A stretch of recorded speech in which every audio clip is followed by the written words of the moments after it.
अस्सलाम वालेकुम दोस्तों, मेरा नाम है सैयद शुएब और आप देख रहे हैं द मैग्ज़मैन यूट्यूब चैनल। आज हम इलेक्ट्रिक शॉक के ट्रीटमेंट के बारे में बात करेंगे।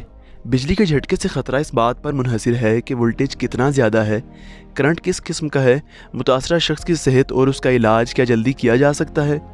बाज़ औक़ात बिजली के झटके से जिस्म पर जलने के निशान भी हो सकते हैं और कभी कभार इसकी वजह से जिस्म पर वाज़े निशानात नहीं होते। ये डिपेंड करता है सिवेरिटी या शिद्दत पर। करंट लगने से हमारा दिल भी मुतासिर हो सकता है, जिसे कार्डियक अरेस्ट कहा जाता है, और बिजली के थोड़े झटके भी जानलेवा साबित हो सकते हैं। अब बात करते हैं कि अगर ऐसी सूरत हाल बन जाए कि किसी को करंट लग जाता है तो एक नॉर्मल इंसान क्या कर सकता है।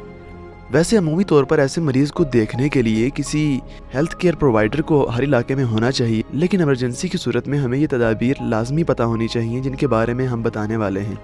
नंबर 1, करंट से मुतासरा शख्स को उस वक्त तक मत छुएं जब तक वो तार के साथ टच हो। नंबर 2, हाई वोल्टेज तारों के नज़दीक हरगिज़ न जाएं। ओवरहेड तारें मुअस्सल या इंसुलेटेड नहीं होती, इसलिए उनसे कम से कम 20 फुट या 6 मीटर दूर रहना चाहिए।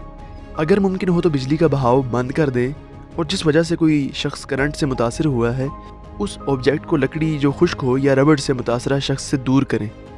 नंबर 3, मुतासरा शख्स की नब्ज़ और उसकी सांस चेक करें। याद रहे कि एक जवान आदमी की नब्ज़ की रफ्तार 60 से 100 बीट्स पर मिनट होती है। अब जानते हैं कि हंगामी देखभाल की ज़रूरत कब पड़ती है, और याद रहे कि हंगामी देखभाल हमेशा अस्पताल में दी जाती है।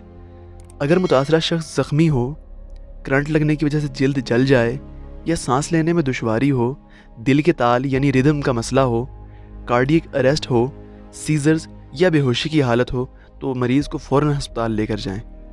उम्मीद है कि आपको ये वीडियो पसंद आई होगी। अगर आप इस तरह की इन्फॉर्मेटिव वीडियोस देखना चाहते हैं तो कमेंट सेक्शन में अपनी राय का इजहार ज़रूर करें। चैनल को सब्सक्राइब कीजिएगा। मिलते हैं किसी ऐसी ही वीडियो के साथ। अल्लाह निगहबान।